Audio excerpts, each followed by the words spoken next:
¿Por qué hablar de la precarización laboral es incorrecto? La precarización laboral es un concepto de la izquierda predominantemente y se refiere a la idea de cómo las condiciones laborales, de que los empresarios le aprieten a los trabajadores, reduzcan los salarios sean bajos, que te exijan muchas horas de trabajo, te trabajas mucho por muy poco. Pero este concepto no es la esencia, porque si pensamos cuál es la esencia a lo que se refiere la precarización laboral, al final de lo que estamos hablando es de la riqueza, del hecho de que ¿para qué trabajamos? Trabajamos para generar riqueza, que es lo que nos va a permitir comer y lo que nos va a permitir sobrevivir. Y entonces la clave es, ¿qué determina la riqueza? ¿Es acaso el deterioro de las condiciones laborales lo que va a llevar a nuestra sociedad a producir menos riqueza? ¿O a lo mejor la riqueza no tiene nada que ver con ajustar esas condiciones laborales? La verdad es que lo que la esencia de la creación de riqueza es crear empresas. La riqueza es un concepto que se refiere a las cosas que tienen valor. Cebollas, tomates, leche, pan, cualquier cosa que tenga un valor que sirva.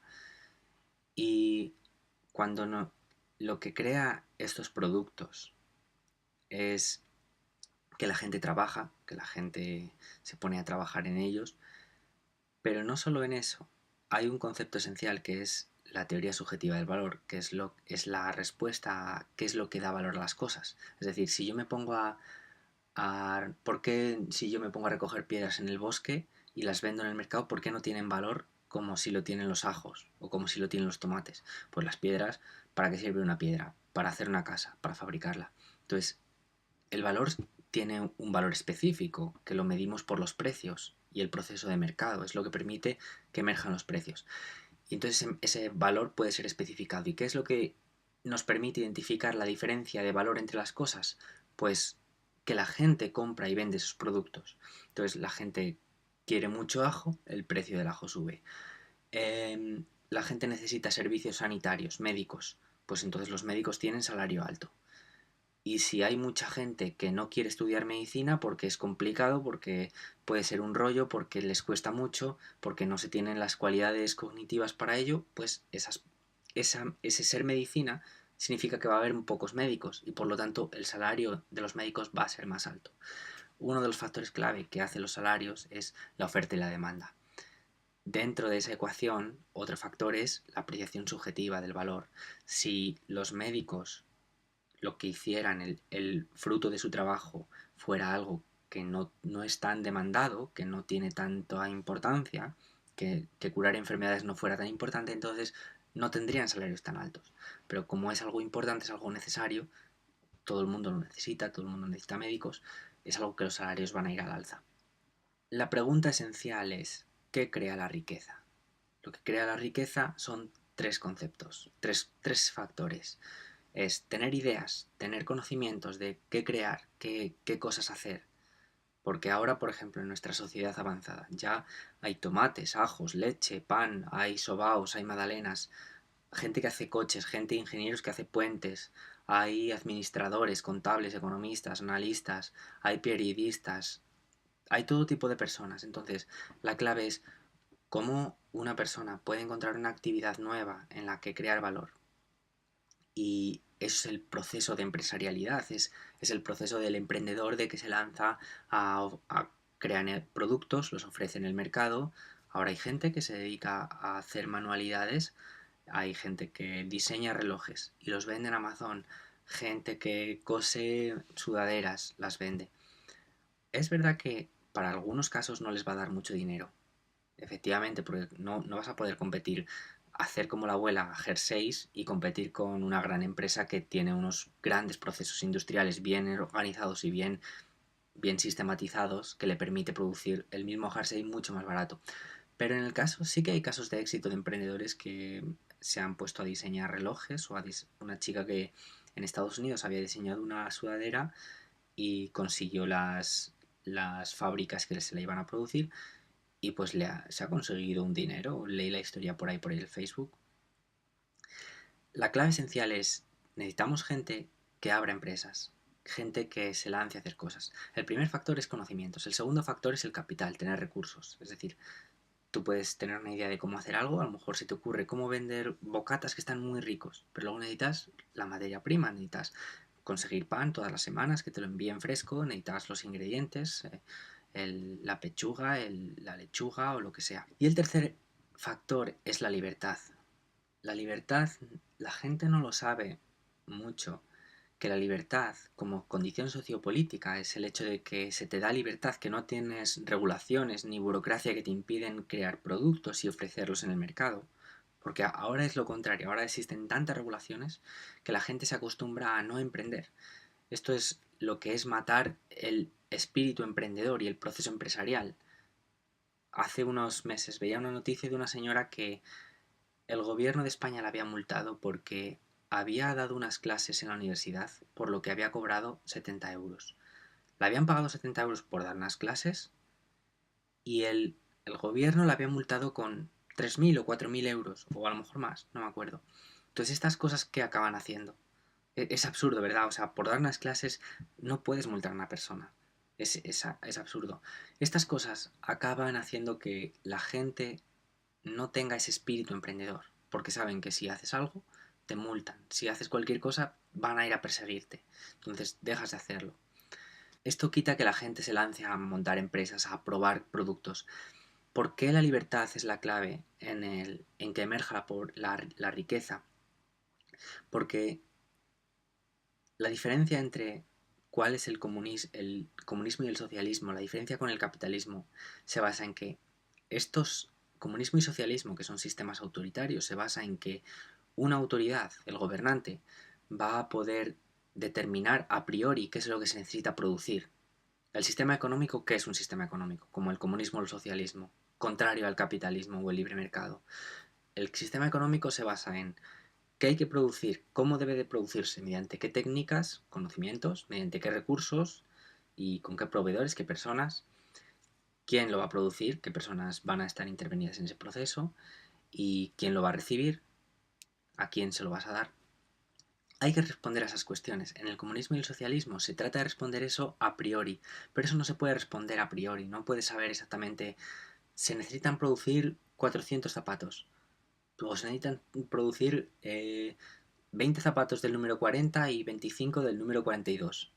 Eso no es capaz de hacerlo el gobierno y planificar absolutamente toda la actividad económica. ¿Y cómo si funciona? ¿Cómo si eso se permite que sea exitoso y que resulte efectivo? Pues es mediante la libertad, que las empresas tengan la libertad de coordinar ellos mismos su proceso económico, su actividad empresarial, y ellos determinan, necesito 20 zapatos del número 40, 25 del 42, 38 zapatos del número 43, y ellos hacen sus propios cálculos en base a información es un sistema muy complejo y muy dinámico, todo muy interconectado.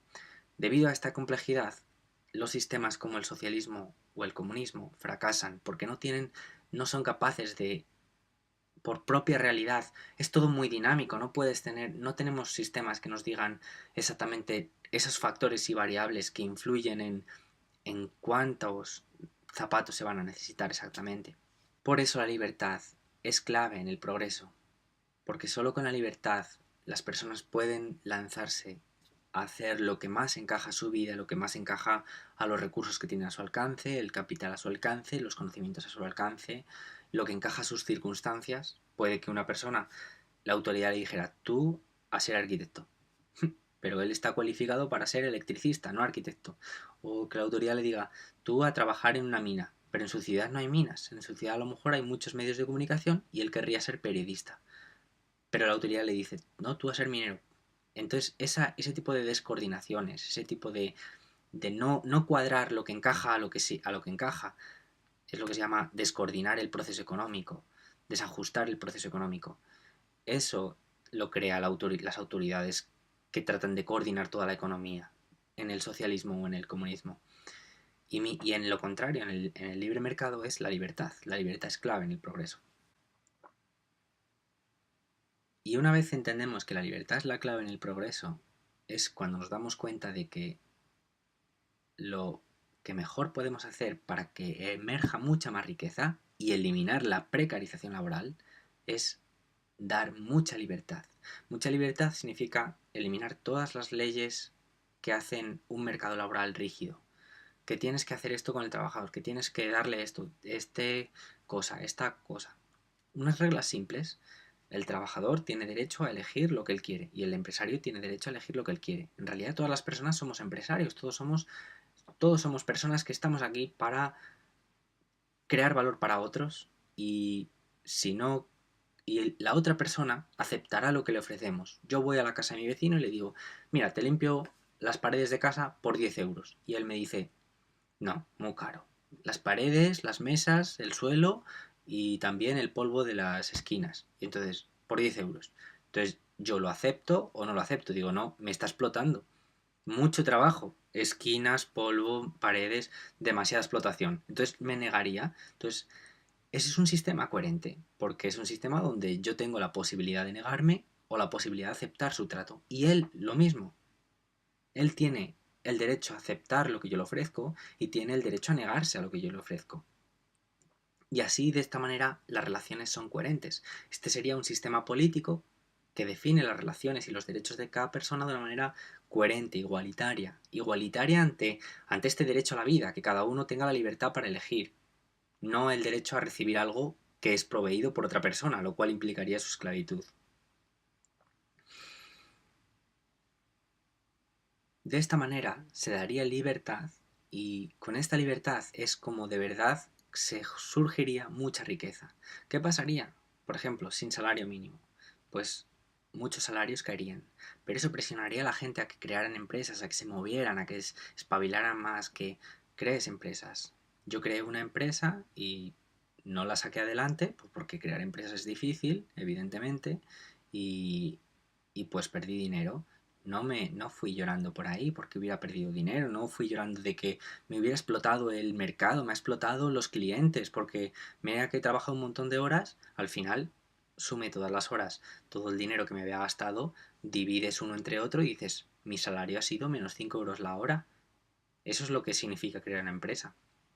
Y la gente que critica la precarización laboral eso no lo entiende, porque al final el proceso de creación de riqueza es algo real, no es algo abstracto ni, ni lejano, es algo físico, real, que es un fenómeno intangible, pero sí es real.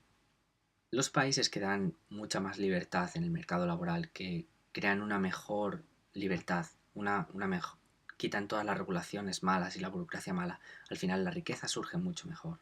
Cada uno tiene que trabajar para crear algo bueno, crear productos de calidad y entonces así es como tú sobrevives, así es como tú te ganas la vida. Tú no puedes decirle a otra persona lo que hacer con su vida, ni él te va a poder decir a ti lo que hacer con la tuya. Tú eres poseedor de tu vida y él es poseedor de la suya. Cada uno tenemos derecho a nuestra vida.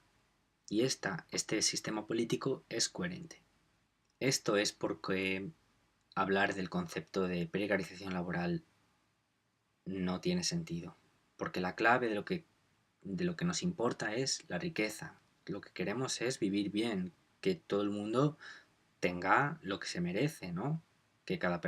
No que cada persona tenga riqueza, porque si una persona no se esfuerza y es vago, evidentemente no va a tener nada. Entonces es su responsabilidad esforzarse. Pero ¿qué culpa tiene otra persona de que él no se esfuerce? ¿Qué pasa? ¿Tenemos que quitarle el dinero a Bill Gates, a los más ricos del mundo, porque las personas que no se esfuerzan no crean cosas de valor? Eso no tiene sentido. Por eso la precarización laboral es un concepto sin sentido. Lo que hace falta hablar es de facilidad para crear empresas, que haya sencillez para que podamos emprender, para que podamos ofrecer nuestros productos, para que podamos comerciar con otras personas, para que podamos relacionarnos, siempre con las reglas básicas fundamentales de respetar su derecho, mi derecho, el derecho de cada uno, y que exista igualdad en el respeto a este derecho. Esa es la igualdad que tiene que existir, igualdad ante la ley, igualdad ante estas leyes del derecho a la vida, que el derecho a la vida es esa libertad.